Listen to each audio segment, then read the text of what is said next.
Hello all right, another beautiful day here in San Francisco. Partly cloudy, cool, but no rain in the forecast yet. There may be some coming midweek next week. Let's go up here and do a video on more Antarctic information. Another expedition has come back from the Antarctic with some more information on melting glaciers this time.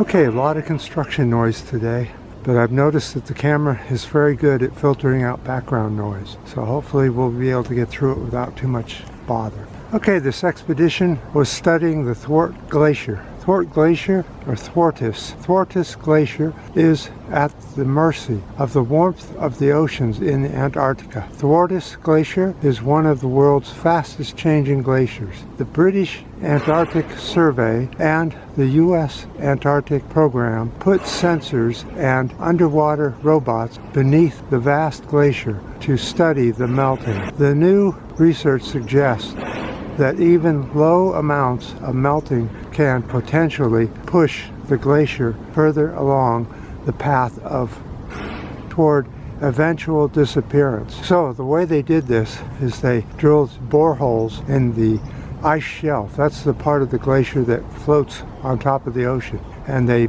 drilled it all the way through to the ocean to where it was melted. And they put down sensors to see what they found. They found that there's a layer of fresh water below Thwart Glacier, and that fresh water is insulating it from the warm ocean water, causing it not to melt as fast. That's the good news. The bad news is that up on land, it's melting much faster.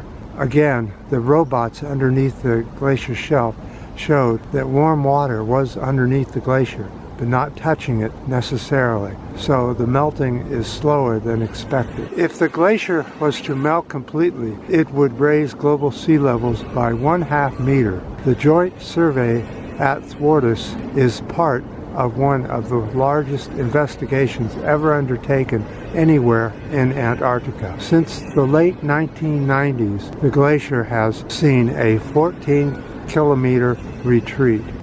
In some places, it is seeing a retreat of more than a kilometer a year. So there you have it. More information on Antarctica and how it's now starting to melt. They also found that many other glaciers are having the same symptoms of warm water underneath the glacier with some fresh water insulating it against the hot water of the seas. Now, the warmer the oceans get, the less insulating the fresh water will do, and it will spread more up into the ice shelf, which will then break off and cause more sea level rise. As soon as the ice shelf breaks off, then the whole glacier moves forward and another ice shelf is formed, and more will break off, and the glacier will melt and come back down again, making the whole glacier disappear very quickly in geologic time. We're finding out that these glaciers are melting much faster than ever thought they would. In fact, they thought that these glaciers wouldn't even start melting until the 2050s. Well, they were wrong there. And there's a lot of worry, so much worry, that many countries are sending expeditions to these glaciers to find out what exactly is going on from day to day.